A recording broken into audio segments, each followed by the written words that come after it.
las 4 bestias que salen del mar, esas figuras, esos animales, esa última bestia indescriptible, y de esos 10 cuernos sale un pequeño cuerno y que proféticamente consideramos que es el anticristo. También hablamos acerca de cómo en el Apocalipsis se habla acerca de este personaje como una persona. Hoy quiero abordar un tema que la semana pasada dejamos un poquito inconcluso, dejamos un poquito ahí como que no abordamos el tema bien definido. Y es importante que nosotros miremos el capítulo 12 y el capítulo 13 del Apocalipsis y veamos allí una manifestación que nosotros conocemos como la trilogía satánica. Trilogía satánica.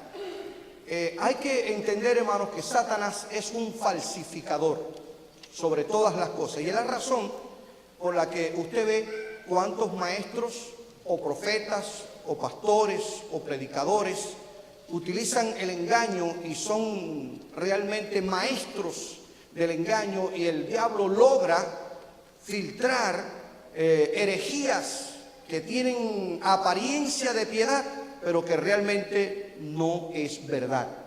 Esa es su arma favorita, el engaño, la mentira. Por lo tanto, es bueno que descubramos en estos versículos, en estos capítulos 12 y 13, en estos dos capítulos 12 y 13, descubramos la trilogía satánica que nos revela aquí la Escritura. Mire qué interesante está este detalle. Apocalipsis capítulo 12 y capítulo 13 nos presenta aquí 3 personajes claves del drama de la segunda mitad de la tribulación, de lo que conocemos proféticamente como la gran tribulación.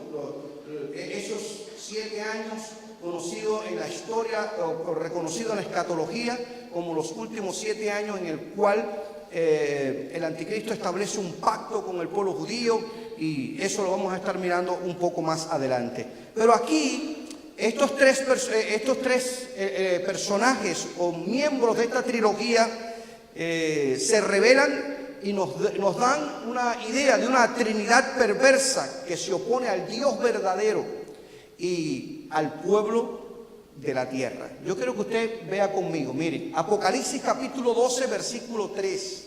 Si usted tiene su Biblia, por favor, estamos en esto, estudiando la palabra. Yo quisiera que los martes usted trajera su Biblia, su libro, o si no el iPad, o si no el teléfono inteligente, algo en que buscar para leer, para leer. Apocalipsis capítulo 12, versículo 3, allí aparece la primera figura, por decirlo así de esta forma, el primer miembro de esta trilogía satánica. Y estamos hablando del dragón. Capítulo 12 del Apocalipsis se nos da una visión de una mujer y el dragón. Y en el versículo 3 dice: también apareció otra señal en el cielo. He aquí un dragón escarlata que tenía 7 cabezas y 10 cuernos, y en su cabeza 7 diademas. Es interesante cuando nosotros miramos este pasaje, ver esta figura que se describe aquí en el capítulo 12 de Apocalipsis. Primero, hermanos, porque usted podrá ver que se habla de una mujer que va a dar a luz, y brevemente te explico lo que eso significa. La mujer simboliza el pueblo de Israel, y el hijo que se va a dar a luz es Cristo, y el dragón simboliza a Satanás, representa a Satanás. Es el dragón escarlata que simboliza el carácter asesino de Satanás. Gloria a Dios. No gloria a Dios porque es, no, sino gloria a Dios porque Él es nuestro Señor. Sí, gloria sea el nombre de Jesús. Aleluya. De tal forma que aquí encontramos la primera persona de esta Trinidad revelada en este capítulo 12, en esta figura que se describe como el dragón escarlata, rojo. imitando al Dios Padre. Satanás es arrojado del cielo, es nuestro acusador, es nuestro adversario. Más adelante, en el capítulo 12, usted se dará cuenta que existe una descripción de este personaje. En el versículo 9 del capítulo 12, dice que el dragón, la serpiente antigua, que se llama el diablo, que significa acusador, y Satanás, que significa adversario, el cual engaña al mundo entero, fue arrojado a la tierra y sus ángeles fueron arrojados con él. Este dragón simboliza Satanás y Satanás imita al Dios Padre, la primera persona. Nosotros somos una iglesia que creemos en la doctrina de la Trinidad: Dios Padre, Dios Hijo y Espíritu Santo. ¿Estamos de acuerdo? Bien, vamos a seguir más adelante. Si vemos en el capítulo 13, se nos describe una bestia que sale y sube del mar, que tenía 7 cabezas y 10 cuernos, y en sus cuernos 10 diademas, y sobre sus cabezas un nombre blasfemo. Esta bestia, como ya yo le he explicado anteriormente, representa al anticristo, a este personaje del anticristo, que viene a imitar al Dios Hijo. Ya tenemos al Dios Padre siendo imitado por el dragón. ¿Está bien? Ahora tenemos al anticristo imitando al Dios Hijo. Y esta bestia que sube del mar representa al futuro dictador mundial que promete resolver los problemas de la humanidad. Fíjese que Juan dice: vi subir del mar una bestia que tenía 7 cabezas y 10 cuernos, y en sus cuernos 10 diademas, y sobre sus cabezas un nombre blasfemo. Y la bestia que vi era semejante a un leopardo, y sus pies como de oso, y su boca como boca de león. Y el dragón, que representa a Satanás, le dio su poder y su trono y grande autoridad. Fíjese la imitación que ocurre en estas dos figuras. Sube del mar. ¿Qué significa mar en la Biblia? Principalmente en el Apocalipsis, el mar simboliza pueblos, simboliza multitudes, naciones y lenguas. Pueblos gentiles representa el mar. Por lo tanto, ese anticristo va a surgir del mundo gentil, del pueblo gentil. Y también representa el mar, el mundo convulso, en el tiempo en el que el anticristo surge, y surge como el que va a dar solución a los grandes problemas de la humanidad en el orden político, en el orden social, económico y sobre todo en el orden religioso. De tal forma que este anticristo, imitando al Cristo, va incluso, hermanos, va a hacer grandes señales y prodigios para confundir y para hacer que la gente crea en él. Fíjese, ¿cuál será? Y es interesante este detalle. ¿Cuál será la fuente del poder y la autoridad que tendrá el anticristo? Si nosotros somos un poquito cautelosos al leer la Escritura, este anticristo, esta bestia que sube del mar, así lo describe Juan, su poder, dominio y autoridad se lo otorga el dragón, Satanás, imitando a lo que el Dios Padre hizo con Dios Hijo. Todo el reino te lo he entregado. Y eso es lo que él hace. Y el dragón le dio su poder y su trono y grande autoridad. Se trata, hermano, de una encarnación de Satanás. ¿Ve? Es una imitación de todo lo que ocurrió. El anticristo es como una encarnación de Satanás, como si fuera una parodia del pasaje ese que nosotros leemos: y el verbo fue hecho carne. Es como si dijéramos: la mentira se hizo carne. ¿Ve? Es una parodia del pasaje, de ese versículo. De tal forma que la bestia o el anticristo, como nosotros lo conocemos en la Escritura, siempre ha representado, y este detalle me interesó comentárselo a ustedes, siempre ha representado la deificación o la deificación, mejor dicho, de la autoridad secular. En otras palabras, es la máxima representación del mundo secular, de la secularización, de la exaltación del ego, del yo, de lo que hemos estado hablando durante estos últimos domingos. Y su mayor poderío, su mayor poderío está precisamente en hacerse Dios y reclamar la adoración y que la gente lo reconozca y le brinde adoración y servicio. Eso es lo que va a procurar el anticristo. Y aquí es interesante, hermanos, este detalle. ¿Usted sabe por qué? Porque tristemente, el maligno sabe cuán embelezadora resulta para la gente una religión que lo entretenga sin hacer demandas. El diablo sabe que las personas pueden ser fácilmente confundidas con una religión de milagros, pero sin exigencias ni cambios. De tal manera que eso es lo que va a propiciar el que ellos tengan resultado a nivel mundial. Una religión fácil, pero que no exige transformación personal ni amor al prójimo.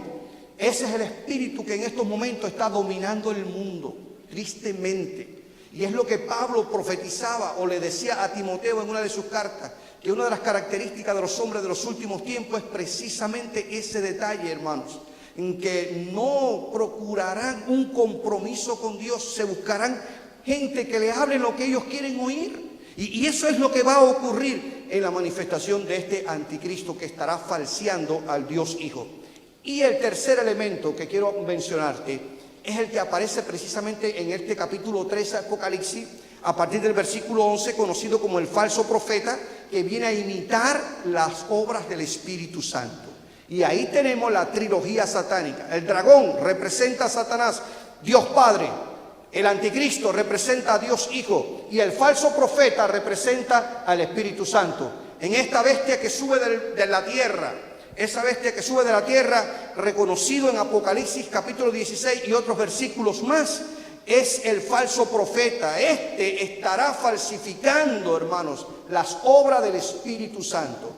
Cuando estudiamos las obras del Espíritu Santo, aprendimos que una de las tareas del Espíritu de Dios en este tiempo es glorificar, exaltar el nombre de Jesús. Fíjense que el Espíritu Santo, por decirlo de esta manera, tal vez no sea muy teológico el término que voy a usar, pero para que ustedes me comprendan, el Espíritu Santo como que se esconde detrás de la persona de Jesús y lo que hace es levantar a Cristo. Busca que nosotros como iglesia adoremos a Jesús. Jesús es el que debe ser entronado. Y esto es lo que hace el falso profeta. El falso profeta obliga de alguna manera que la gente centre su atención en el anticristo. Y hace milagros y señales y prodigios delante del anticristo, pero procurando que la gente adore, exalte, glorifique y se rinda al anticristo como Dios. Eso lo va a hacer el falso profeta, otro hombre con una capacidad de liderazgo religioso tremenda, que va a obtener un resultado positivo, por cuanto muchas personas irán detrás de esos milagros. Incluso es el falso profeta el que va a obligar a que la gente se ponga la marca de la bestia, la marca del anticristo. Es él el que va a obligar a que todos aquellos que adoren y se rindan al anticristo se marquen con esa marca, sin la cual nadie puede comprar a nivel mundial. Mire usted qué influencia tendrá este falso profeta. Amén. Así que aquí tenemos los tres personajes de la trilogía satánica. El dragón, que representa a Satanás imitando al Dios Padre. La bestia que sube del mar, que representa al anticristo, que imita al Dios Hijo. Y el falso profeta, que es la bestia que sale de la tierra, que imita a las obras del Espíritu Santo. Pero qué bueno es saber, hermanos, que Dios en su tiempo derrotará toda esta artimaña de Satanás.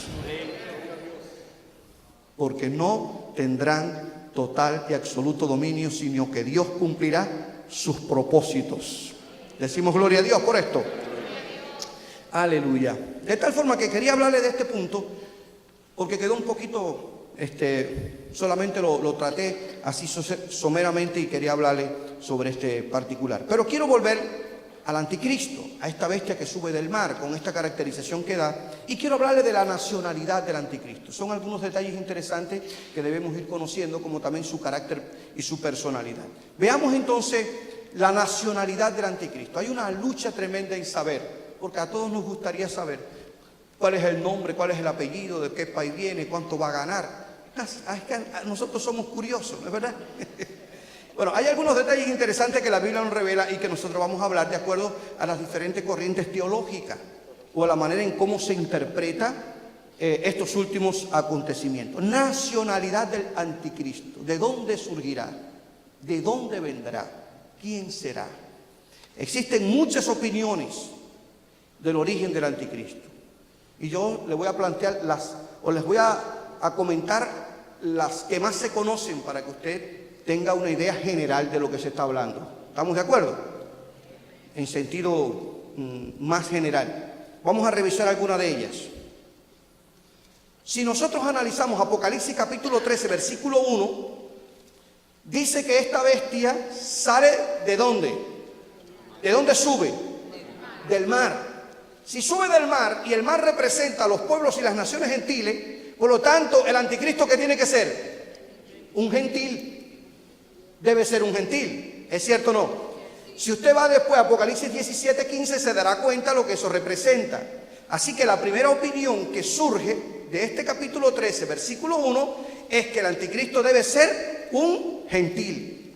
Y se le llama gentil a los no judíos. ¿Ve? Partiendo de esta interpretación, por lo tanto, llegan a esta conclusión. Debe ser un gentil, por cuanto sube del mar. Ahora, algunos otros, vamos a ver otra opinión. Esta opinión ya la vimos. La otra opinión es que algunos creen que vendrá de Siria. Es la segunda opinión. Surgirá de esta zona geográfica de Siria. Y ellos, los que opinan esto, utilizan Daniel capítulo 8. Daniel capítulo 8 nos relata la visión que tiene Daniel del carnero y el macho cabrío, para hablarnos de los dos imperios conocidos como Medo-Persia y Grecia, para hablarnos de Alejandro, el líder del imperio griego. Y allí en este capítulo 8 se habla de un cuerno pequeño que surge, y resulta que el imperio griego se divide en 4 grandes imperios a la muerte de Alejandro Magno, que muere bien joven. Y 4 generales se apropian del imperio. Y uno de esos imperios, o uno de esas partes, de esas 4 partes en que se divide, mejor dicho, el imperio griego, es capitaneado por un hombre llamado Antíoco Epífanes, un Seleucida. Y este hombre entra a Jerusalén, toma a Jerusalén, destruye a Jerusalén, entra al templo. Este Antíoco Epífanes es un antisemita, entra al templo de Jerusalén, agarra una cerda, para decirlo más fino, no decir la otra palabra, ¿no es verdad? Agarra una cerda, la sacrifica dentro del templo, donde erigió un ídolo, allí la sacrifica, obliga a los sacerdotes judíos a comerse la carne de esa cerda, con el caldo con que hirvió esa cerda, la riega por todo el templo y toma los utensilios y se los lleva. Y por lo tanto, este hombre mató a más de 40,000 judíos en 3 días y sacrificó esta gigantesca cerda dentro del templo. Imagínense, hermanos, qué terrible abominación. De este hombre, del lugar de donde sale este hombre, por lo tanto, se habla de un pequeño cuerno en Daniel capítulo 8, y se estima que ese pequeño cuerno tiene una doble interpretación profética. Uno, para hablar de Antíoco Epífanes, que hizo todo eso antes de Cristo, y se está percibiendo que pueda significar también el anticristo profético. Por lo tanto, como era un sirio, se estima que también pueda ser el anticristo un sirio, porque se considera que Antíoco Epífanes era el antetipo del anticristo profético. Esa es una idea que se maneja por algunos otros y que es bueno que ustedes conozcan esta parte de la historia. Por eso es que cuando ustedes leen la iglesia, si han visto una Biblia católica, La Biblia católica tiene un libro que es Los Macabeos. Los Macabeos no es más que la historia de esto que ocurrió en los tiempos de Antíoco Epífanes, cuando los macabeos se levantaron en contra de este perverso y guerrearon en contra de él y obtuvieron la victoria a favor de los judíos. Porque Dios siempre se las agencia para buscar a alguien que defienda a su pueblo. ¿Estamos de acuerdo? Este es el pasaje que utilizan algunos para decir que el anticristo pudiera ser sirio. Hay otra fuerte opinión. Esta opinión es fuertísima y tiene un respaldo bíblico tremendo también, que el anticristo va a surgir del imperio romano, es decir, de los pueblos que formaron parte del imperio romano de su tiempo. El imperio romano será resurgido al final de los tiempos, por lo tanto se considera que estará saliendo de allí. ¿Y qué pasajes bíblicos utilizan? Mire, si nosotros vamos, por ejemplo, a Daniel capítulo 7, versículos 7 y 8, cuando Daniel está mirando las bestias que surgen del mar, habla de la cuarta bestia y habla de esa cuarta bestia de 10 cuernos que él está mirando, y dice, y de esos 10 cuernos sale un cuerno pequeño. Ese cuerno pequeño es el anticristo, y esos 10 cuernos no es más que el imperio romano reavivado al final de los tiempos. Se vuelve de nuevo a avivar el imperio romano y de ahí surge el anticristo. Es la interpretación que se da. Por eso se dice que él saldrá o surgirá del imperio romano restaurado. Pero si vamos a otro pasaje de Daniel, que ustedes lo tienen en la nota que les puse, capítulo 9, versículo 26, allí también se da una profecía interesante.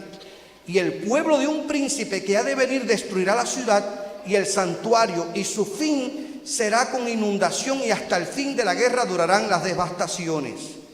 Hay algo interesante, y es que cuando leemos este pasaje nos damos cuenta que surgirá del pueblo de un gobernante que destruyó Jerusalén. En el año 70 después de Cristo, el general Tito, un general romano, entra a Jerusalén y destruye la ciudad. Los muros, el templo, es devastada, y ahí se cumple la palabra profética de Jesús que aparece en Mateo 24.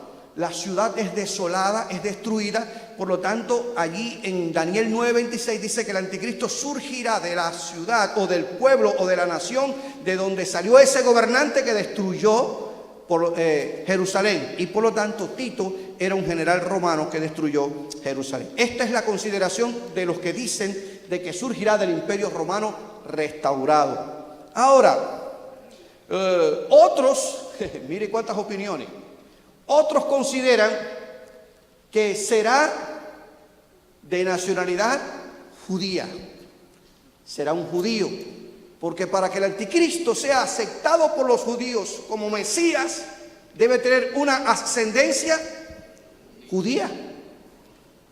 Y ellos utilizan una profecía que aparece en Génesis capítulo 49, versículos 16 al 17, con respecto a una de las tribus que casi tal vez usted no ha oído, y es la tribu de Dan. Cuando se habla de esta tribu, allí Jacob le dice a uno de sus hijos: Dan juzgará a su pueblo como una de las tribus de Israel. Dan será como una serpiente junto al camino. Y la serpiente siempre ha simbolizado a Satanás, la maldad, y por lo tanto ellos utilizan este pasaje.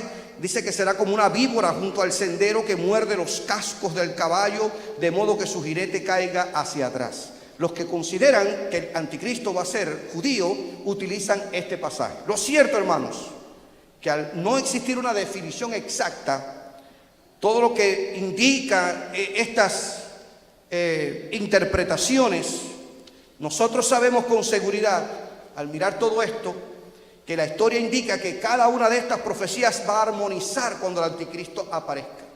Podrá ser gentil, de acuerdo a la interpretación de Apocalipsis 13:1, con ascendencia judía, para que sea aceptado por los judíos.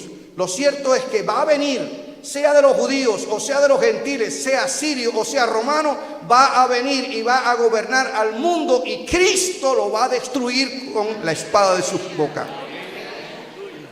Pero esas son las diferentes interpretaciones que tenemos en cuanto al surgimiento del anticristo, para que usted tenga una idea exacta. ¿Se da cuenta usted que todos utilizan un pasaje bíblico, de alguna forma su manera de interpretar, y nosotros tenemos que solamente pedirle: Señor, que se cumpla tu palabra? Amén. Amén. Por eso cuando empecé a hablarles la primera vez, les dije que tenemos que ser cautelosos y precavidos a la hora de interpretar la Escritura, para no caer ni en fanatismo ni en extremismo.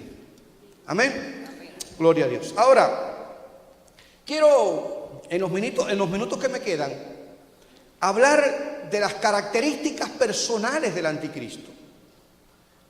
Características personales, de acuerdo a como la Biblia lo revela. Mire, características personales del anticristo. Número 1, será un genio intelectual, y eso va a impactar.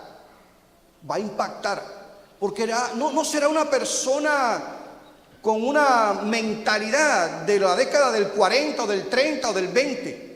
Y no es que estemos hablando, no estamos denigrando esas generaciones, pero será un hombre actualizado, un hombre intelectual con una capacidad de analizar, valorar, mirar las cosas de acuerdo al momento en que se está viviendo, en el momento en que se va a manifestar. Daniel capítulo 8. Versículo 23 dice: y al fin del reinado de estos, cuando los transgresores lleguen al colmo, se levantará un rey, altivo de rostro y entendido en enigmas, un hombre súper inteligente, un hombre sumamente capaz de resolver situaciones, un líder excelente, un líder fuera de serie, un súper líder. Satanás siempre ha hecho su obra a través de los hombres, hermanos. Satanás siempre se ha ocupado de utilizar hombres para hacer su obra dentro de la humanidad. Y este anticristo se levantará con una capacidad por encima de todo. Incluso ya en estos momentos en grandes círculos económicos y políticos a nivel internacional se está manejando la idea de que un hombre se levante capaz, con su inteligencia, con su sagacidad, de gobernar al mundo. ¿Qué les parece? Número 2, será un genio de la oratoria. Si hay algo que cautiva la mente de las personas, es la forma en cómo la gente se puede expresar. Y aquí en Daniel capítulo 11, versículo 36, declara la Escritura: y el rey hará su voluntad y se ensoberbecerá y se engrandecerá sobre todo Dios, y contra el Dios de los dioses hablará maravillas y prosperará hasta que sea consumada la ira, porque lo determinado se cumplirá. Fíjese que hablará maravillas. Tendrá una facilidad para expresarse, para explicar, para comunicarse, para dar a conocer sus planes, sus proyectos. Tendrá una capacidad de oratoria incomparable. Tendrá una facilidad de expresión tremenda. Número 3, será un genio político. Un genio político, una capacidad de manejar los asuntos políticos tremendo, de tal manera que cuando nosotros leemos en Apocalipsis capítulo 17, que se está describiendo allí la forma en cómo el anticristo se manifiesta juntamente con la famosa gran ramera, que no es más que la representación de la iglesia apóstata corrompida, que se identifica con la iglesia católico romana. Mire usted cómo se describe a este anticristo. Y los 10 cuernos que has visto son 10 reyes que aún no han recibido reino, pero por una hora recibirán autoridad como reyes juntamente con la bestia. Estos tienen un mismo propósito y entregarán su poder y su autoridad a la bestia.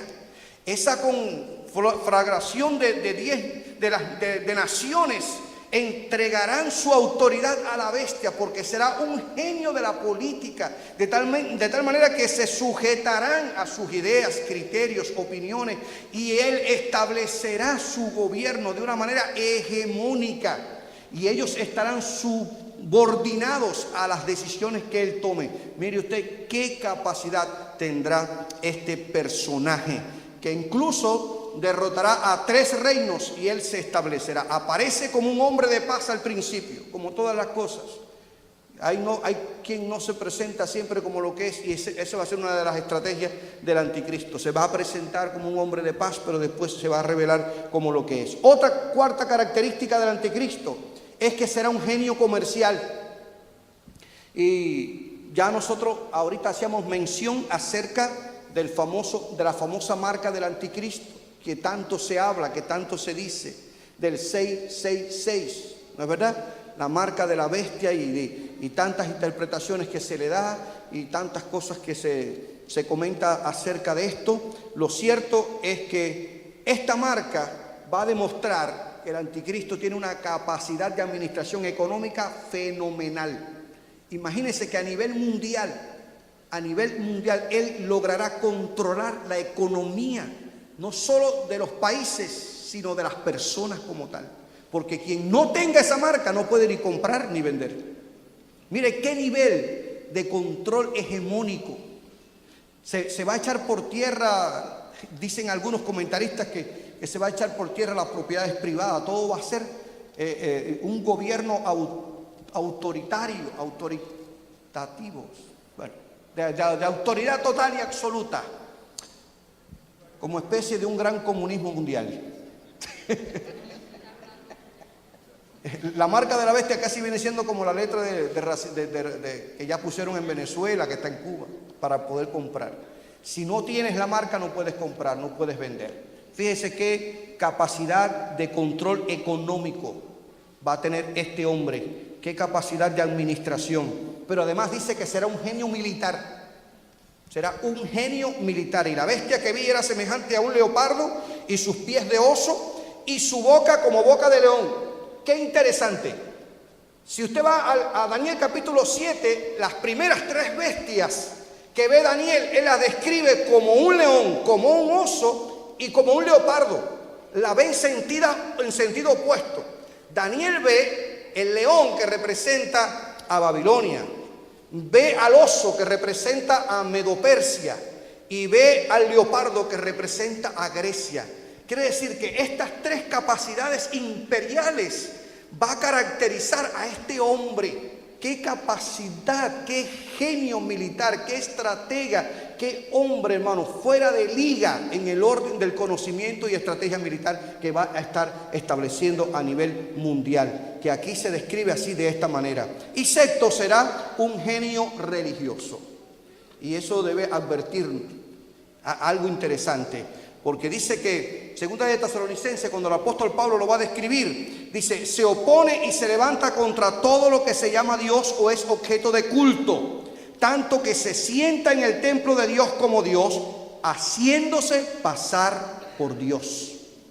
¿Qué les parece? Pero lo peor de todo, hermanos, es que personas van a aceptarle y lo van a adorar.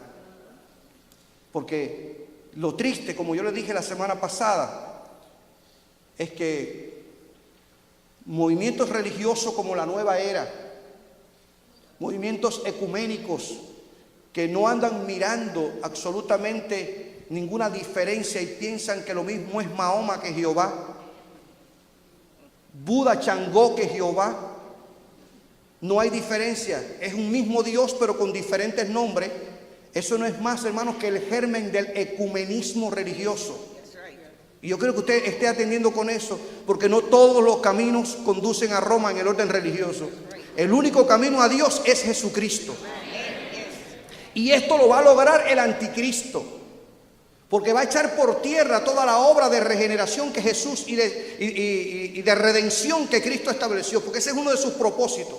Eliminar todo el mensaje de redención por parte de Cristo. Él se va a reclamar Dios y por lo tanto no va a haber distinción. Va a ser un líder religioso de tal manera que la gente se va a doblegar a todo lo que él enseñe. Pero lo peor de todo, y que nosotros tenemos que estar advertidos con esto, es que ya este espíritu del anticristo ya está dentro de este tiempo que estamos viviendo.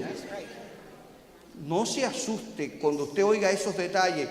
La nueva era no es más que la religión del nuevo orden económico mundial,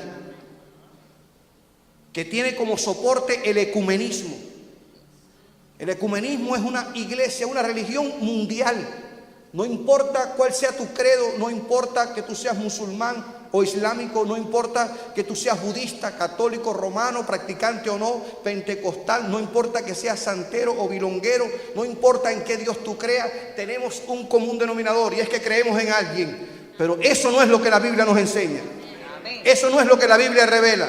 La Biblia revela que hay un solo Dios y un solo mediador entre Dios y los hombres, y ese hombre es Jesucristo. Eso es lo que la Biblia nos enseña. Y si usted se dará cuenta, todas estas características que van a revelar la persona del anticristo, todo eso se está ya cautivando. Las personas se están condicionando para que cuando él se manifieste, la gente lo acepte. Lo acepte, porque no hay cosa que impacte más que un hombre o una mujer inteligente.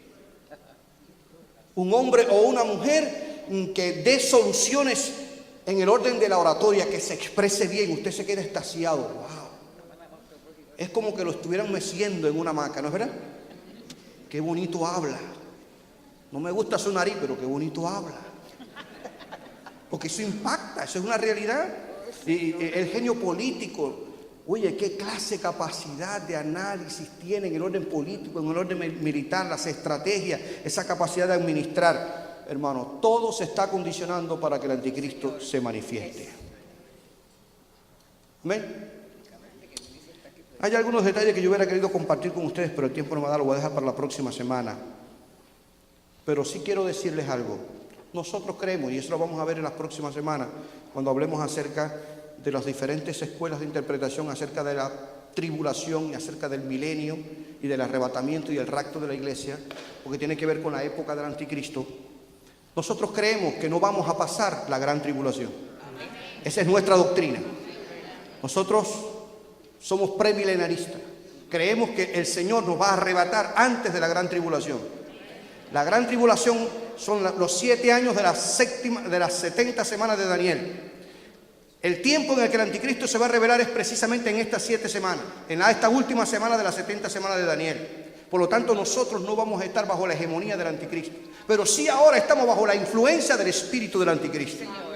Y por lo tanto tenemos que estar alertas, advertidos. Nosotros creemos que como iglesia el Señor nos va a levantar, nos va a raptar, nos va a arrebatar y nos va a llevar al cielo. Y durante se esté ocurriendo aquí lo que se conoce como la gran tribulación, esos 7 años, 3 años y medio de pacto del anticristo con los judíos y los últimos 3 años apertura, ruptura de ese pacto, nosotros creemos e interpretamos que durante ese tiempo se estará celebrando en el cielo las bodas del Cordero, en el que el Cordero de Dios estará premiando a sus fieles.